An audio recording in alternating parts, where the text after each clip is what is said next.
بسم اللہ الرحمن الرحیم۔ السلام علیکم۔ اشفاق احمد صاحب کہتے ہیں، میں کب سے آپ کی خدمت میں حاضر ہو رہا ہوں اور آپ کے ارشاد کے مطابق وہی گن گاتا ہوں جن کی آپ کو ضرورت تھی۔ آج میں آپ سے اجازت مانگنے کی جرات کر رہا ہوں، وہ یہ ہے کہ مجھے اس بات کی اجازت دیجیے کہ میں دبی زبان کی بجائے اونچی آواز میں یہ کہہ سکوں کہ جو ان پڑھ انسان ہوتا ہے اس کے پاس بھی اچھا اور ہائپوتھیلیمس دماغ ہوتا ہے۔ وہ بھی سوچ سکتا ہے، وہ بھی سوچتا ہے، وہ بھی فاضل ہوتا ہے اور ہنرمند ہوتا ہے۔ ہمارے ہاں اور خاص طور پر ہمارے علاقے میں یہ بات عام ہو گئی ہے کہ صرف پڑھا لکھا آدمی ہی لائق ہوتا ہے، اور جو پینڈو آدمی ہے اور انگوٹھا چھاپ ہے اس کو اللہ نے دانش ہی نہیں دی ہے۔ اس سوچ نے ہماری زندگیوں میں ایک بہت بڑا رخنہ پیدا کر دیا ہے اور ہم ایک دوسرے سے جدا ہو گئے ہیں۔ ہمیں سیاسی، سماجی اور نفسیاتی طور پر بڑی شدت کا نقصان پہنچ رہا ہے، جبکہ دوسرے ملکوں والے اپنی اجتماعی زندگی میں اس نقصان کے متاثرہ نہیں ہیں۔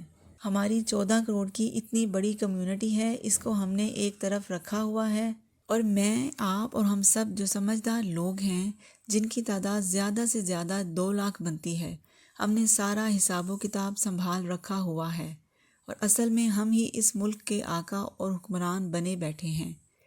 میں یہ عرض کرنا چاہتا ہوں اور دست درخواست کرتا ہوں کہ وہ لوگ بھی ہمارے ساتھی ہیں۔ پنکچر لگانے والا، سائن بورڈ لگانے والا، بڑھئی، ترکھان بھی اپنے اندر ایک ہنر رکھتا ہے۔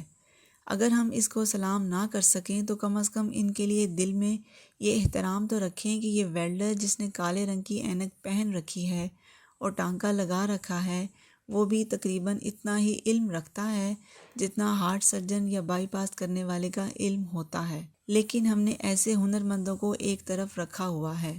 میں 1971 کے انتخابات میں ایک جگہ پر ریٹرننگ آفیسر تھا۔ ہم جلدی ووٹ ڈلوا رہے تھے۔ وہاں ایک بابا آیا جس نے ریڑھی بنوائی ہوئی تھی۔ وہ معذور تھا اور اس ریڑھی کے ذریعے حرکت کرتا تھا۔ وہ آ کے کہنے لگا کہ جی میں نے تلوار کو ووٹ ڈالنا ہے۔ میں نے کہا کہ بابا جی بسم اللہ، تو جہاں کہے گا مہر لگائیں گے، لیکن رش زیادہ ہے، تھوڑا انتظار کر لو۔ لیکن اس نے کہا کہ نہیں جی میرے پاس ٹائم نہیں ہے۔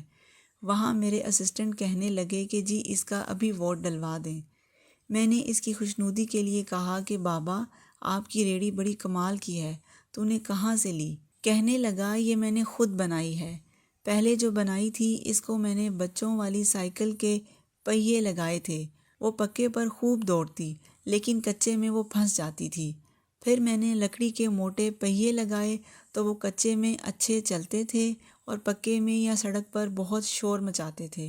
پھر میں نے بیرنگ لگا دیے، بس ہر ہفتے مٹی کا تیل ڈال کر صاف کرنے پڑتے ہیں۔ دیکھیے کہ وہ بابا چٹا ان پڑھ تھا۔ میں نے اس سے کہا کہ بابا یہ تو نے کیسے بنائی؟ وہ کہنے لگا کہ جی میں نے سوچ کے بنا لی۔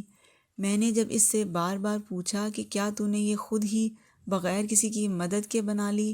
تو وہ بابا کہنے لگا، بابا آپ میرے پر شک کیوں کر رہے ہیں؟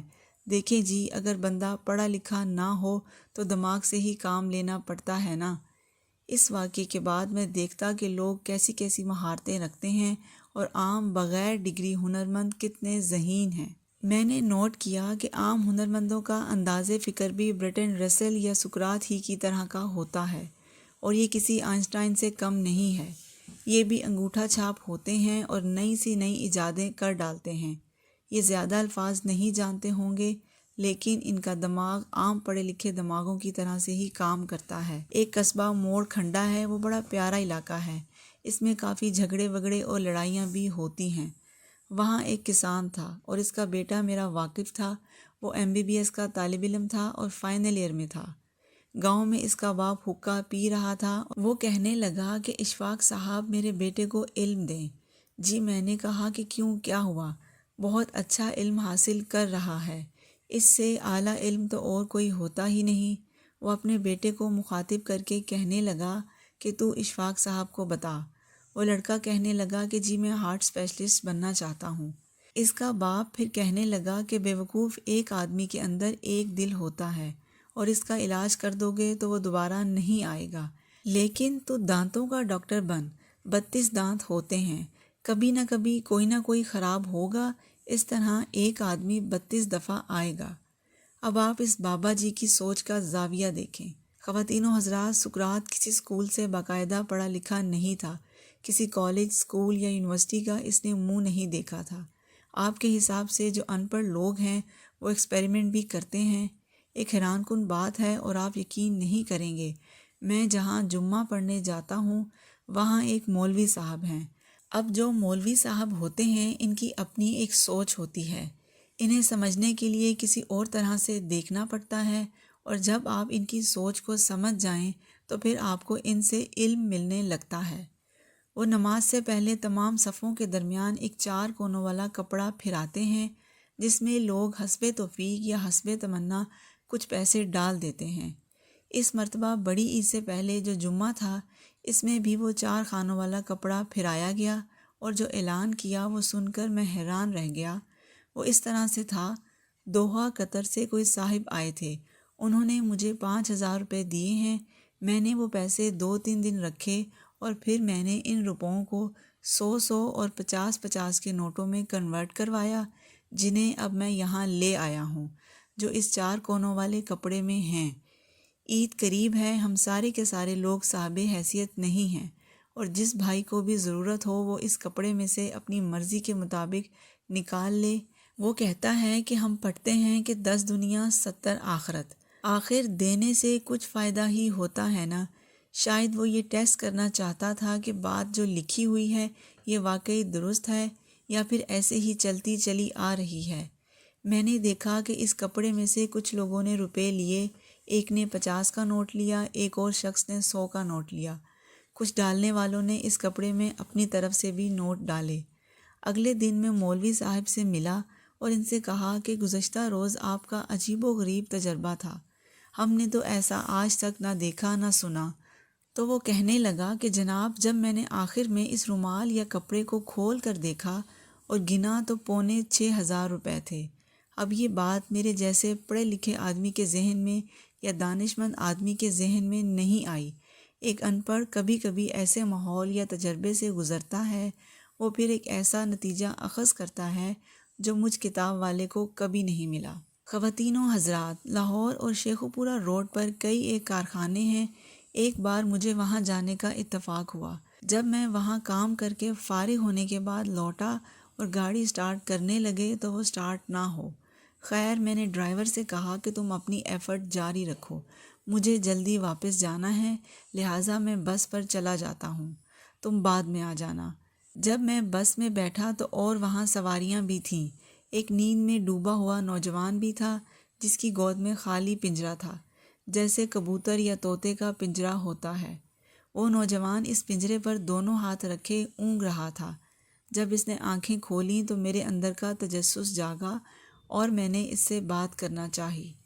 میں نے اس سے کہا کہ تم خالی پنجرہ گود میں رکھ کے بیٹھے ہو۔ وہ کہنے لگا کہ سر، یہ پنجرہ کبھی خالی ہوتا ہے اور کبھی بھرا ہوا بھی ہوتا ہے۔ وہ کہنے لگا کہ اس میں میرا کبوتر ہوتا ہے جو اس وقت اپنی ڈیوٹی پر گیا ہوا ہے۔ اس نے بتایا کہ وہ یہاں کھاد فیکٹری میں خرادیہ ہے اور ویلڈنگ کا کام بھی جانتا ہے اور چھوٹا موٹا الیکٹریشین کا کام بھی سمجھتا ہے۔ اس نے کہا کہ مجھے ہر روز اوور ٹائم لگانا پڑتا ہے اور میں 5 بجے چھٹی کے وقت گھر نہیں جا سکتا، اور گھر پر فون ہے نہیں جس پر میں بتا سکوں کہ لیٹ آؤں گا، لہٰذا میں نے اپنا یہ کبوتر پالا ہوا ہے، اس کو میں ساتھ لے آتا ہوں۔ جس دن میں نے اوور ٹائم لگانا ہوتا ہے اس دن میں اور میرا کبوتر اکٹھے رہتے ہیں، اور میری بیوی کو پتہ چل جاتا ہے کہ ہم گھر نہیں آئیں گے، لیکن جس دن اوور ٹائم نہیں لگانا ہوتا تو میں کبوتر چھوڑ دیتا ہوں، وہ پھڑپھڑاتا ہوا اڑتا ہے اور سیدھا میری بیوی کی جھولی میں جا پڑتا ہے، اور وہ قاصد کا کام کرتا ہے، اور اسے پتہ چل جاتا ہے کہ آج اس کے خاوند نے گھر آنا ہے اور وہ کھانے پینے کا اہتمام کر دیتی ہے۔ اور آج بھی کبوتر اپنی ڈیوٹی پر ہے۔ وہ کہنے لگے کہ صاحب، میں پڑھا لکھا تو ہوں نہیں، میری چھوٹی سی عقل ہے، وہ میرا کبوتر گھر پہنچ چکا ہوگا۔ خواتین و حضرات، پہلے تو مجھے اس پر بڑا تعجب ہوا کہ اس نے یہ بات سوچی کیسے۔ وہ عطا کرنے والا سب کو عطا کرتا ہے۔ جن کے پاس یونیورسٹی کی ڈگری نہیں ہوتی لیکن خدا کی طرف سے حصے کے مطابق ان کو علم عطا ہوتا رہتا ہے۔ وہ پنجرے والا کسی کے پیچھے نہیں گیا، کسی کا محتاج نہیں، کسی کی منت سماجت نہیں کی، لیکن اس نے اپنی سوچ سے کبوتر کو پڑھایا، سمجھایا اور قاصد کا کام لیا۔ میرے پاس ولایت اور یہاں کی بے شمار ڈگریاں ہیں، لیکن اس سب علم اور ڈگریوں کے باوجود میرے پاس وہ کچھ نہیں ہے جو ایک پینڈو مالی کے پاس ہوتا ہے۔ بڑی دیر کی بات ہے، ہم سمن آباد میں رہتے تھے۔ میرا بچہ جو نہایت ہی پیارا ہوتا ہے وہ میری گود میں تھا۔ وہاں ایک ڈونگی گراؤنڈ ہے جہاں پاس ہی صوفی غلام مصطفیٰ تبسم رہا کرتے تھے۔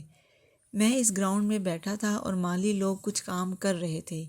ایک مالی میرے پاس آ کر کھڑا ہو گیا اور کہنے لگا کہ ماشاءاللہ بچہ بہت پیارا ہے، اللہ اس کی عمر دراز کرے۔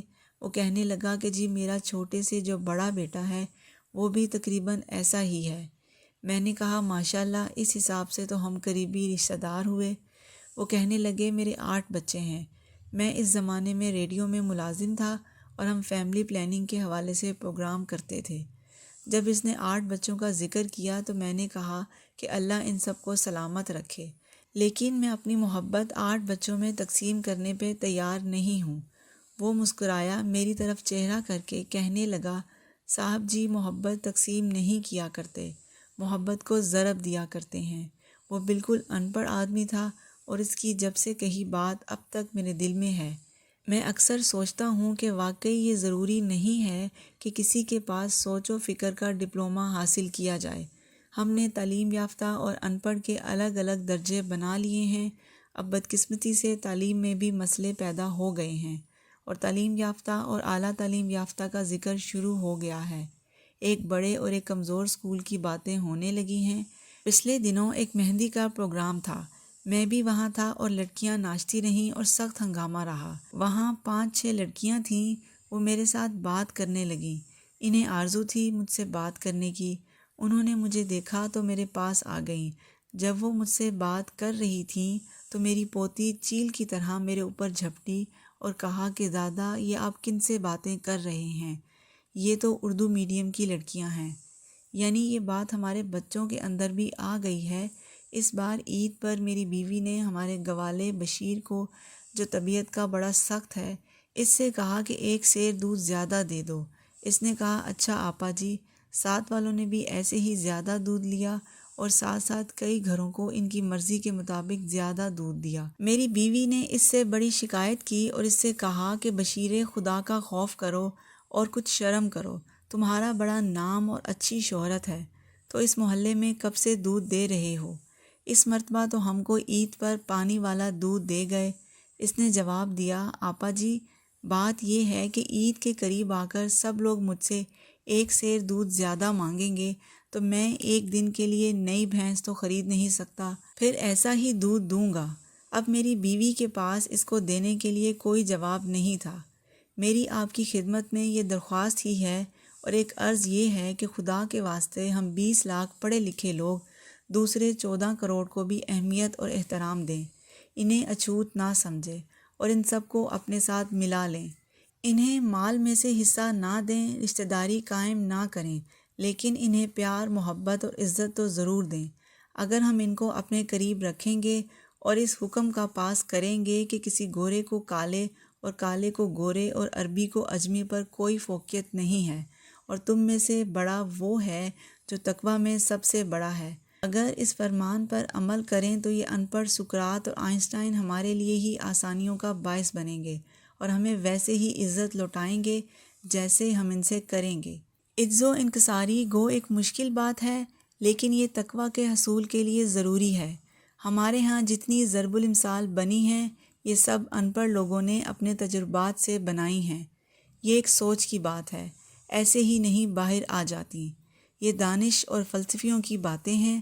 آج کے بعد ویسے آپ ان فلسفیوں کو، جن کے پیشے بہت چھوٹے ہیں، کوئی کوچوان ہے، کوئی حجام ہے، کوئی موچی ہے، لیکن ان کے پاس ان کا ہنر ہے، ان کا بھی علم ہے اور یہ عزت کے جائز طور پر مانگنے والے ہیں، اور ہم ایمانداری کے ساتھ انہیں ان کی عزت نہیں دے رہے ہیں۔ امید ہے آپ میری درخواست پر ضرور توجہ فرمائیں گے۔ اللہ آپ کو آسانیاں عطا فرمائے اور آسانیاں تقسیم کرنے کا شرف عطا فرمائے۔ آپ کا بہت بہت شکریہ۔ آپ لوگ میری ویڈیو دیکھتے ہیں، سنتے ہیں، سمجھتے ہیں، پسند کرتے ہیں، شیئر کرتے ہیں اور میرے چینل کو سبسکرائب کر کے مجھے موٹیویٹ کرتے ہیں۔ جزاک اللہ۔